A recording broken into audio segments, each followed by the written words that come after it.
Bom, amores, continuando aqui a nossa república oligárquica ou dos coronéis, outra característica importante em termos políticos aqui, desse período da República, vai ser a chamada política dos governadores. O que vai ser isso aí? Isso aí vai ser uma aliança vertical de coronéis. Vertical por quê? Porque ela pode vir do município, do estado, então, estados e municípios, e ela pode vir também, né? Ela vai estar ligada à União ou chamado também de governo federal. O que é isso aqui, amor? Isso aqui são as esferas da Federação Brasileira que nós já discutimos lá na Constituição de 91. Né? Então, União, o governo federal, uma esfera, estados e municípios, as outras duas esferas da federação. Os coronéis, eles vivem aqui, né? Todos nós vivemos, primeiramente, no município, depois no estado, depois lembramos que a gente faz parte, né, de uma unidade maior, que é a federação, e hoje, em tempos de pandemia, a gente lembra que a gente vive no mundo inteiro, né? E tudo que a gente faz aqui afeta o resto do mundo e vice-versa. Mas, para cá, né, para a nossa política dos governadores, interessa saber que essa vai ser uma aliança vertical feita por coronéis, tá? Então, pode ser de baixo para cima ou de cima para baixo. Como é que essa aliança, o que está dentro dela, né?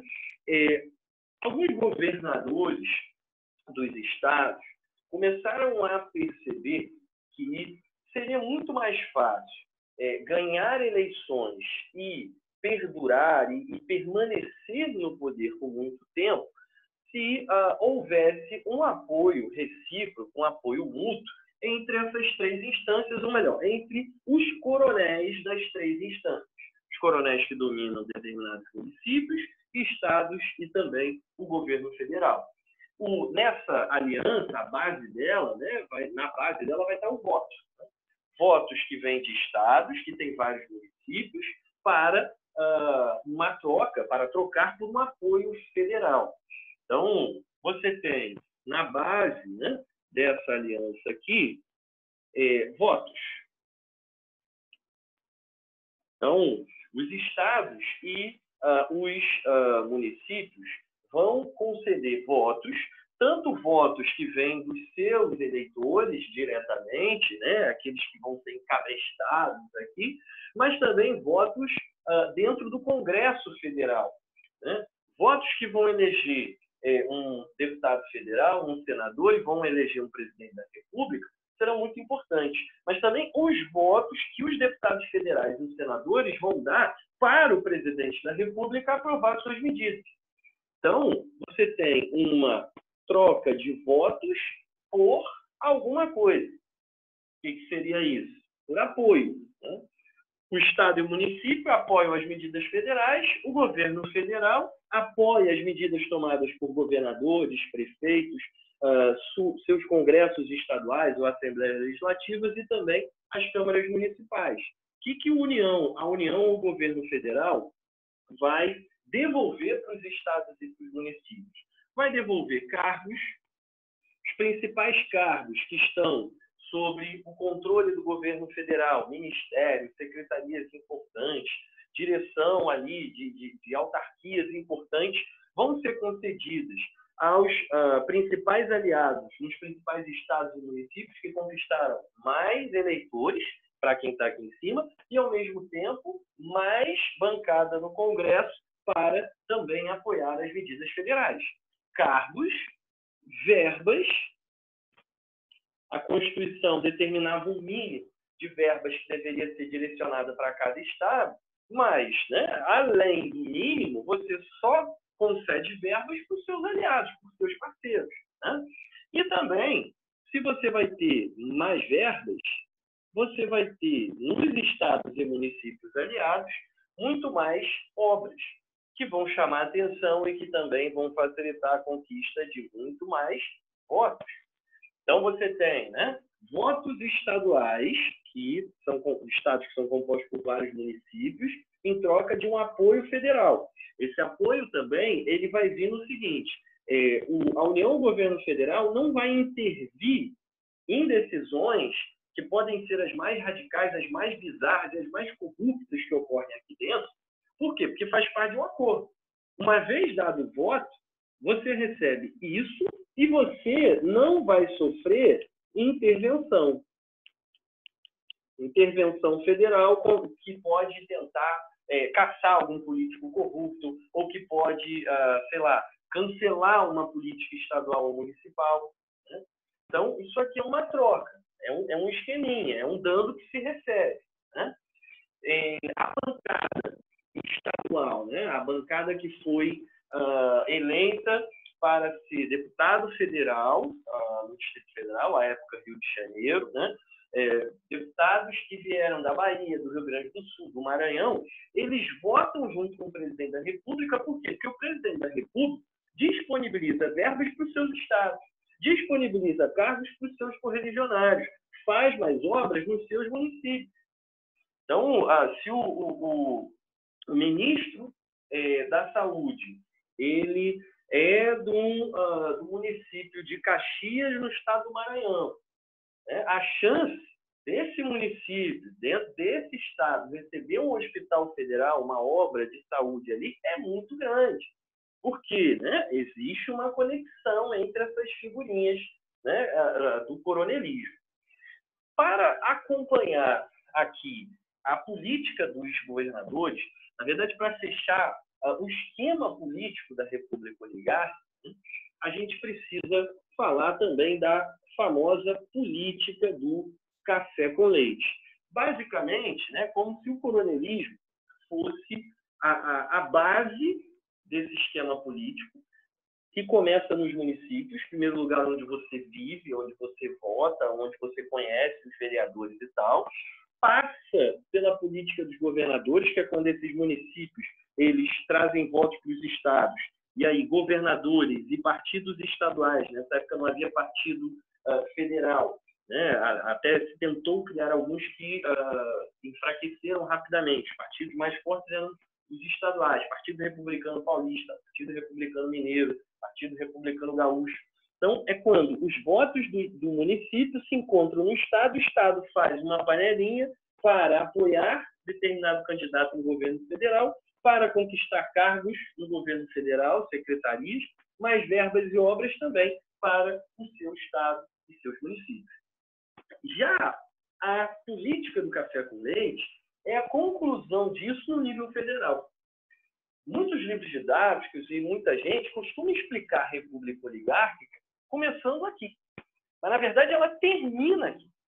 Porque o começo dela está aqui, está no município, está no estado.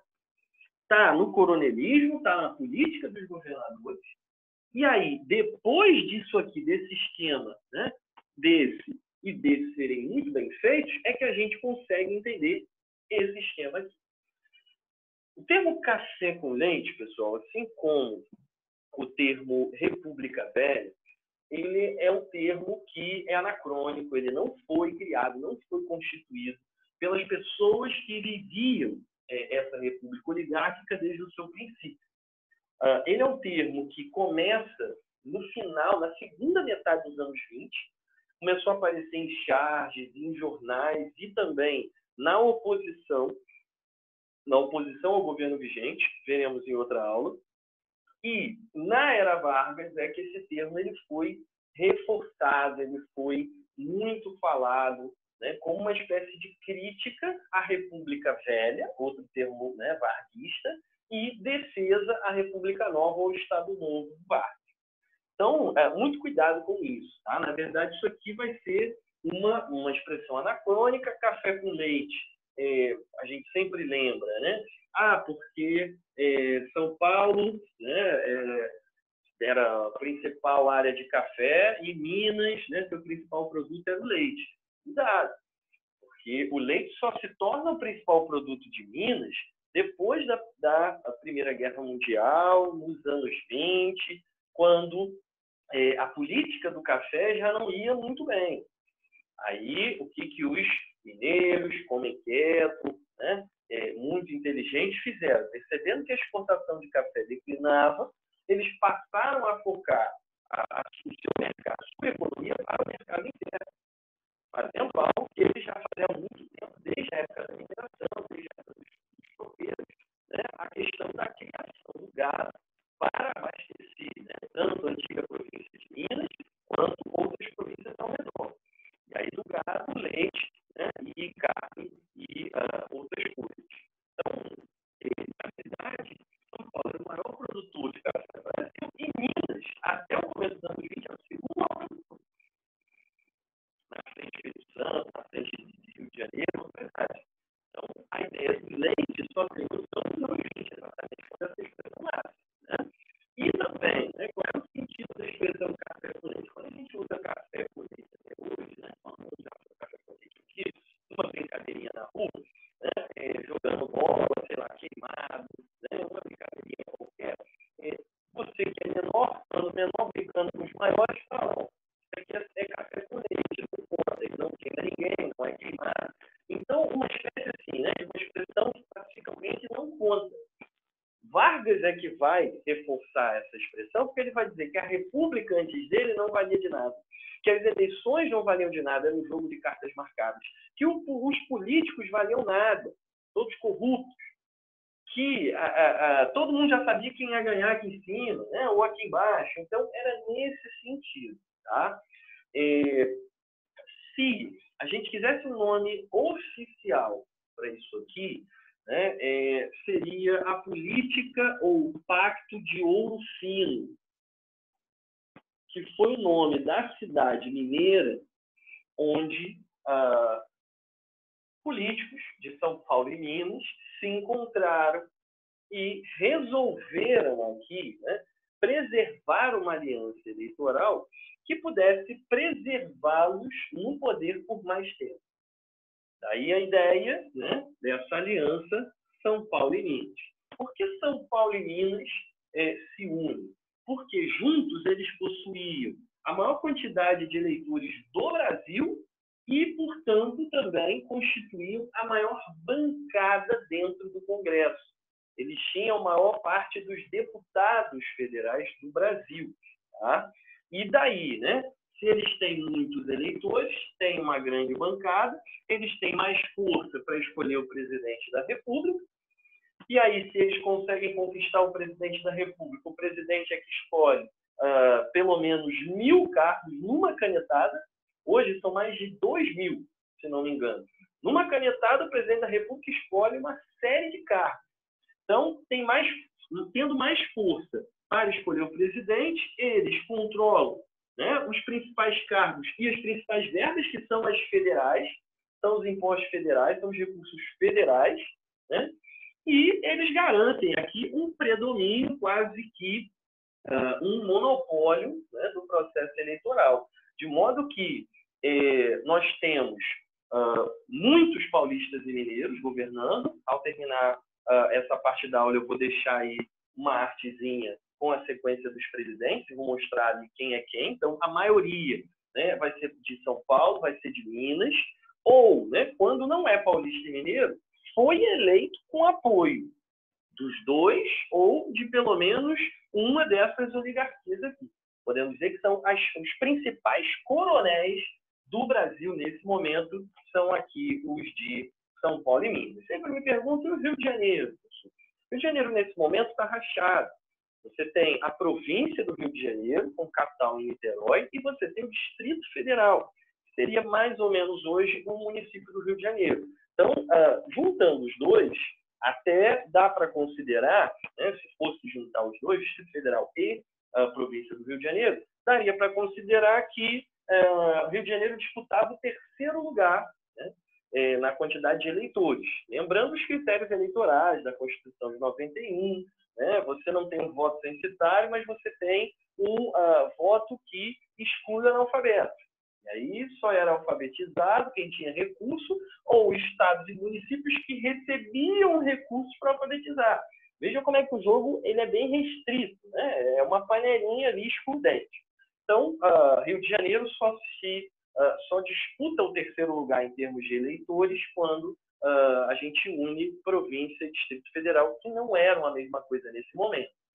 Depois de Distrito Federal, província do Rio, Bahia, né, também está aí entre os principais estados em número de eleitores, Rio Grande do Sul e Paraíba, que vai ser a região onde vai se concentrar um outro grande produto de exportação nesse momento, a cana-de-açúcar, né, lá do período colonial ainda. Bom, é importante a gente ressaltar, antes da gente falar disso aqui, que é onde eu vou terminar essa parte da aula mostrando a arte para vocês, para ficar claro, né, vou ter que apagar isso aqui, mas para ficar claro, para você entender, assim como eu desenhei aqui a política dos governadores, tentar desenhar também aqui esse esquema do café com leite, né? Fazendo uma especulação aqui, né? E também arredondando, que eu não sou bom em matemática, então, né, por favor, né, me ajudem. A população brasileira aqui, no começo do século XX, girava em torno de... população, girava em torno de 10 milhões de pessoas, tá? Mais ou menos isso aí. Tá? A gente viu que, em média, né, no começo da República Oligárquica, se tinha lá mais ou menos 2% da população votando, 2, alguma coisa. Então, vamos arredondar, né? Eleitores no Brasil, né? Eleitores no Brasil, vamos botar aqui, mais ou menos, aqui, mais ou menos, 2% de 10 milhões, 200 mil. Tomara que seja isso. Eu não vou pegar a calculadora agora. Vamos considerar aqui. Mais ou menos 200 mil eleitores no Brasil inteiro. Claro que você teria que dividir isso aqui pela quantidade de estados, que eram, à época, mais ou menos 20 estados, e de municípios que, do período imperial, giravam em torno de 400, agora vão passar para mais de 1.000 municípios. A República, ela multiplicou município, multiplicou coronel, multiplicou cargo, verba. Hoje nós temos mais de 5.000 municípios. Né? Então, veja como que isso progrediu ao longo da República. Né? Então, vamos lá. Para fechar essa conta aqui, 10 milhões a população, mais ou menos 200 mil eleitores. Né? E aí, São Paulo e Minas, juntos, São Paulo e Minas, tinham mais ou menos 70 mil eleitores. Dá para ganhar uma eleição, né? Pessoal, mas calma aí, 70 mil eleitores vão votar, né, em uma pessoa só escolhida por paulistas e mineiros? Normalmente. Por quê? Por tudo aquilo que a gente acabou de falar. Por conta do cabresto, por conta do esquema da política dos governadores, por conta da corrupção. Nessa época não tinha segundo turno, então você não precisa ter 50% mais um dos votos. Você tem isso aqui, dificilmente um outro candidato à presidência da República vai alcançar isso aqui, de um total de 200 mil votos. Então, amores, por isso, São Paulo e Minas acabavam aqui controlando a política federal. Para fechar, é importante a gente se ligar que a alternância não era automática. Tá? É muito comum a gente pensar que... deixa eu compartilhar com vocês aqui, né, um slidezinho que vai ajudar. É muito comum a gente pensar que depois de um paulista, automaticamente tinha que vir um presidente mineiro e assim sucessivamente. Bom, amores, não era, tá, necessariamente isso aí. Tá? A gente vai ter, em alguns casos, uma sequência de paulistas e depois, tá, uma sequência de paulistas e depois uma sequência de